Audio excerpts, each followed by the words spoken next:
absolutely incomprehensible. There's no way. There's no way he didn't know. But I want to go back to the name of the scandals. We have Benghazi, IRS, and the AP. I tried to figure out what these things were really all about. In the end, what do these three scandals have in common? And what they have in common is the arrogance of transforming the world. In Benghazi, he was transforming the Middle East. He wanted to run guns, support the Muslim Brotherhood and Saudi Arabia. Saudi Arabia was the one who asked us to support the Muslim Brotherhood in Syria. So support the Muslim Brotherhood in the entire Middle East, run guns to the Muslim Brotherhood through Turkey into Syria, and seed revolution, not just in Syria, but all throughout the Middle East. This is the transformation of the Middle East. That's his policy. He has allow a few coworkers to die on the list. Well, if it means a few coworkers have to bite the dust. Remember that. We have to come back to that. If we have to allow a few coworkers to die, that's okay. He's also transforming the military and the State Department, and the CIA, and the fundamental way that we have felt, at least, that we have run on general honesty and decency.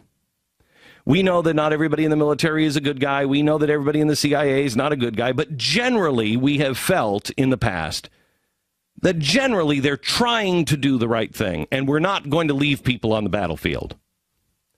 If it is worth doing, we do it right. The IRS, that scandal, what is that about?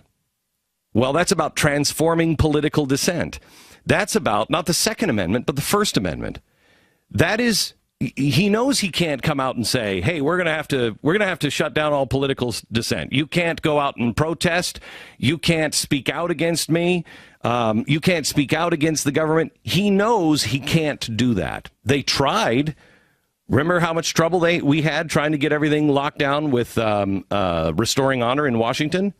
Do you remember what they did, what the Justice Department did with the park police, and how many hoops we had to jump through for the Justice Department? They made it almost impossible for us to do it.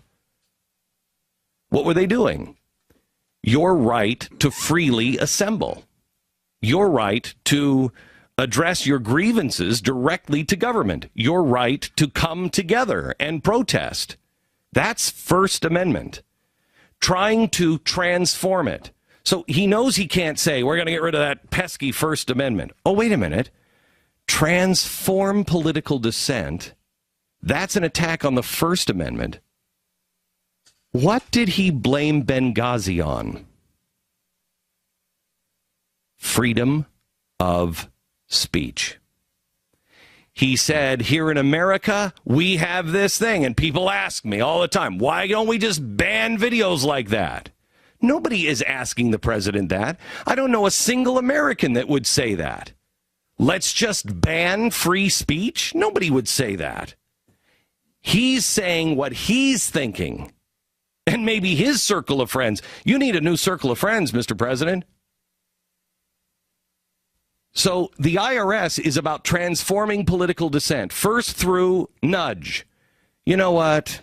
Read the Huffington Post. Read Al Jazeera. He's nudging you. Read those things. Then he starts to shove you.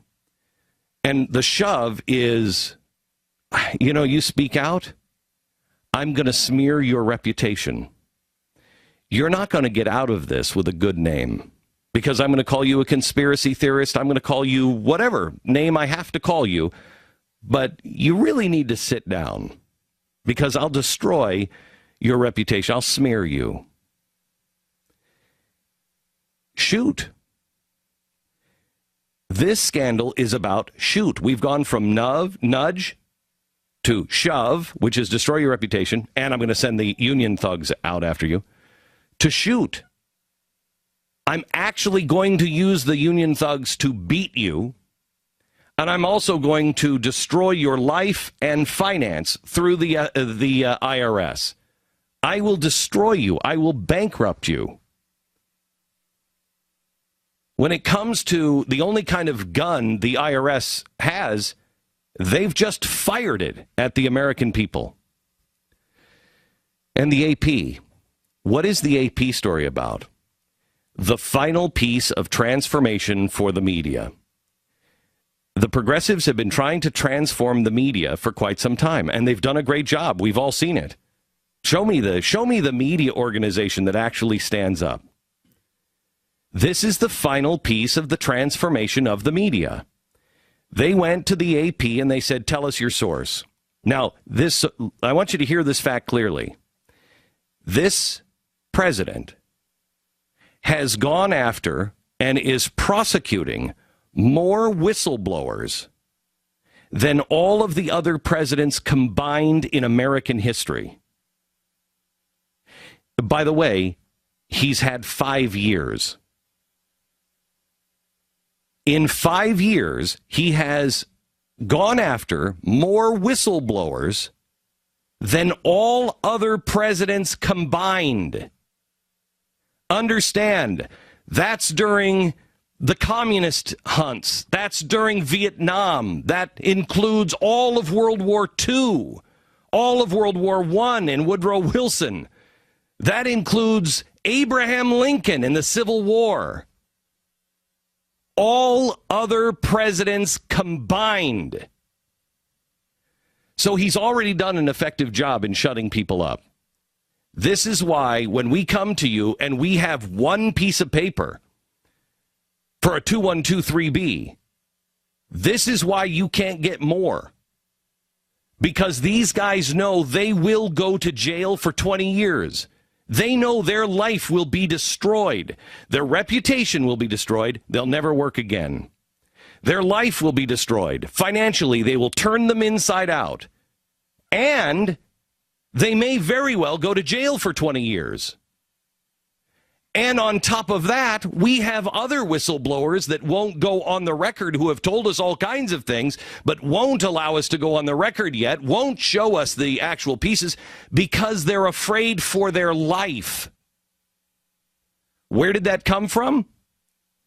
This president has prosecuted more whistleblowers than all other presidents combined.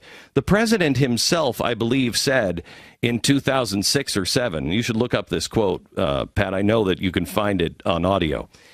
Anybody who doesn't agree with transparency, anybody who is involved in silencing people, has something to hide. That's President Barack Obama's own words.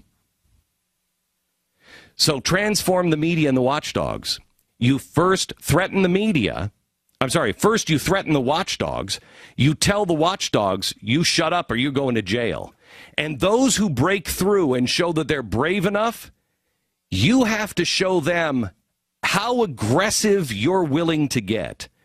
You have to show them, I'm going to go around the Constitution because I have that kind of power. I'm not afraid. The press is more on my side than your side. They'll shut up. And so I will go after and I will find you. At the same time, they're threatening reporters by showing the reporters they have 20 phone lines. All of the reporters know, the government knows who I have talked to. The government knows when I talk to them. I can guarantee you there's a lot of reporters that were on those phone lines talking to sources that are now going, oh, crap. It's complete. This is the last part of the fundamental transformation. What do all of these have in common? Transformation. Transform the Middle East, transform the First Amendment, and transform the media and the watchdogs. Transform fundamental transformation of the United States of America.